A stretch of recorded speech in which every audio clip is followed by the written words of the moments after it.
반갑습니다. 김도사입니다. 오늘은 여러분들에게 네빌 고다드의 부활이라는 이 책을 소개해드리고자 합니다. 예, 네빌 고다드는 상상이 현실을 창조한다라고 주장을 하고 있는 형이상학자입니다. 예, 신비주의자이기도 하죠. 예, 우리의 내면에 이제 가지고 있는 그러한 어떤 생각들이 그리고 우리가 하는 상상들이 잠시 후에 외부 세계에 창조가 된다라고 말을 하고 있습니다. 예, 사실 이게 진리입니다. 예, 내부에서의 하는 경험이 외부에 나타난다. 이게 또 성경에서 하는 그런 말씀이 아니겠습니까? 예. 네빌이 이제 이 네빌 고다드의 부활이라는 이 책에 담겨 있는 일화를 여러분들에게 소개해드리고요. 그리고 나의 견해 그리고 나의 경험을 여러분들에게 들려드리고자 합니다. 우리의 삶을 만들고 있는 것은 현실이 아니라 상상입니다. 그녀가 동생을 찾는 데에 나침반이나 어떤 다른 물건들이 다 필요 없었고 오로지 상상의 눈만을 필요로 했습니다. 감각의 세상에 묶여 있다면 두 눈이 보고 있는 것만을 볼 수밖에 없습니다. 하지만 상상의 세상 안에서도 우리가 보기 원하는 것들을 볼 수 있습니다. 그리고 우리가 상상 속에서 보고 있는 것을 감각의 세상에서 창조합니다. 이 다섯 가지 감각, 오감에 묶여 있다면 우리는 두 눈이 보고 있는 것밖에 볼 수 없습니다. 하지만 우리는 상상이라는 제 여섯 번째 감각을 통해서 우리가 보기를 원하는 것들을 볼 수 있다는 그 말씀입니다. 우리는 습관적으로 외부 세상을 봅니다. 우리가 원하는 것을 보기 위해서는 상상의 힘을 의지적으로 또 의식적으로 사용하는 것이 필요합니다. 우리의 상상 속에 일어난 일들은 그것의 창조적인 과정에 맞추어 우리의 미래를 만들어 갑니다. 상식은 우리가 단단하고 감각적인 세상 안에서 살고 있다고 합니다. 하지만 이렇게 단단한 세상처럼 보이는 것들 모두 상상이 만들어낸 것입니다.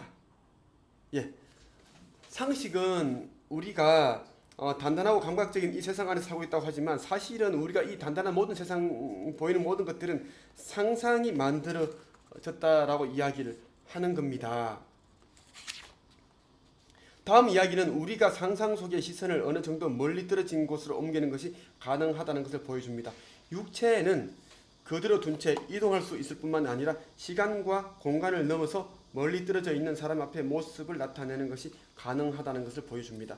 그런데 이것이 꿈이라고 한다면 그렇다면 우리가 보고 있는 모든 것 혹은 우리의 모습은 단지 꿈 안에 또 다른 꿈이 아닐까 이런 질문을 던져봅니다.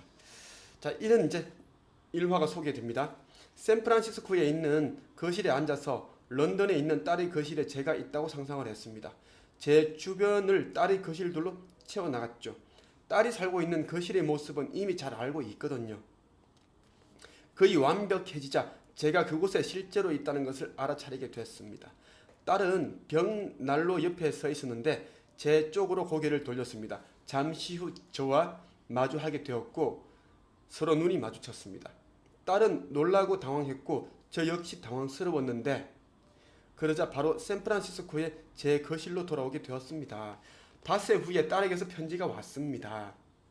그 편지는 제가 상상 속에 여행을 시도한 날 쓰인 편지였습니다. 딸은 마치 제가 실제로 그곳에 있었던 것처럼 거실에서 저를 보았다고 했습니다. 너무나도 당황했었는데 정신을 차려 말을 걸려던 차에 제 모습은 사라졌다고 했습니다. 바로 이 방문 시간은 바로 그 정신적인 여행을 시작한 시간과 정확히 맞아떨어졌습니다. 딸은 이 믿기지 않는 경험을 사위에게 말했더니 사위는 빨리 저에게 편지를 써야 한다고 했답니다. 제가 분명히 죽었거나 아니면 죽어가고 있을 거라고 말이죠. 딸은 그 말대로 바로 편지를 쓴 거고요. 저는 죽거나 죽어가고 있지도 않습니다. 오히려 보다 더 생생하게 살아있고 이 엄청난 경험에 더욱 흥분해 있죠.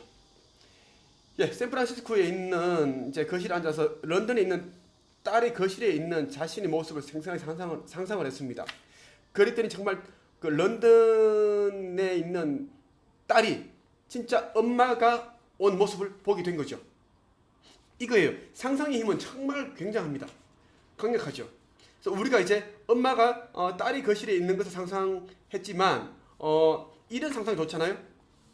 나는 지금 월급이 300만 원 정도 되는데 나는 이제 매월 1000만 원 버는 이 상상을 하는 거죠.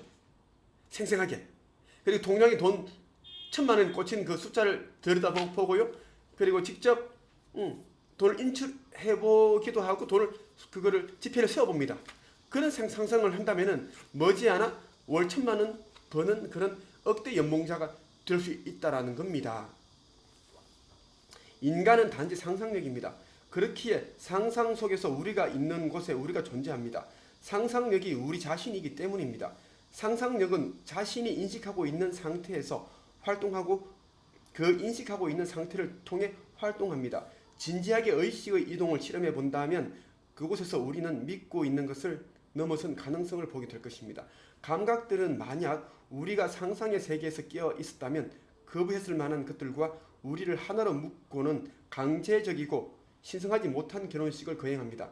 감각이 주는 정보들을 여러분이 음식물로 삼을 필요는 없습니다. 의식의 초점을 바꾸고 어떤 결과가 일어나는지 보십시오. 의식의 변화가 아주 조금이라도 일어났다면 우리는 그 미세하게 변화된 시선에서 세상을 다시 인식하게 될 것입니다. 보통의 경우에는 의식이 이동하기 위해서는 육체적인 움직임이 동반되어야 합니다. 하지만 우리를 그런 한계 속에 묶을 필요는 없습니다. 우리의 의식 안에서 변화를 일으켜 이동을 할 수 있습니다. 감히 한계를 가늠할 수 없는 상상의 힘을 우리가 현실로 가져오고 있습니다. 어떤 공간적인 한계도 우리의 진정한 자아인 상상력을 가두어 둘 수 없다는 것을 아는 것이 가장 소중한 깨달음입니다. 여러분이 아셔야 될 게 뭐냐면 우리는 상상력입니다. 그리고 이 상상력은 또 하나님이기도 하죠. 우리가 어떤 것을 상상하면은 그 상상을 통해서 내가 바라는 그 소망하는 것들이 이루어지기 시작한다는 겁니다. 그러니까 하나님은 우리의 상상을 통해서 활동하시는 분입니다. 왜 하나님은 우리와 같은 그런 어떤 물질적인 그런 육체를 입고 있는 존재가 아니시잖아요. 하나님은 우주 대만물을 지으신 대우주의 정신입니다. 원리 같은 분이시죠. 그러니까 모든 곳에 계시는데 이 모든 곳에 계시는 이 하나님께서는 우리의 생각과 상상을 통해서 이동을 하시고 뭔가를 창조를 하신단 말이에요. 그래서 우리가 어떤 상상을 하지 않는다면 어떤 창조도 일어나지 않습니다.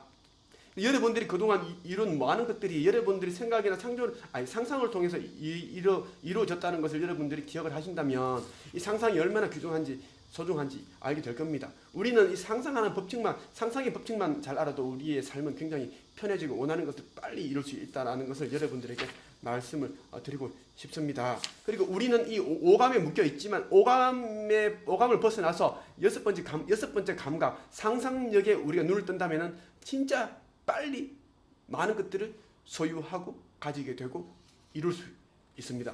이것이 네빌 고다드가 말하는 상상이 현실을 창조한다라는 뜻입니다. 예. 이 책 네빌 고다드의 부활, 이 책 여러분 정말 재미있게 읽을 수 있습니다. 여기에는 짤막한 일화들이 수십 개가 담겨 있고요. 그리고 네빌 고다드가 직접 이렇게 자세하게, 디테일하게, 친절하게 설명을 해줍니다.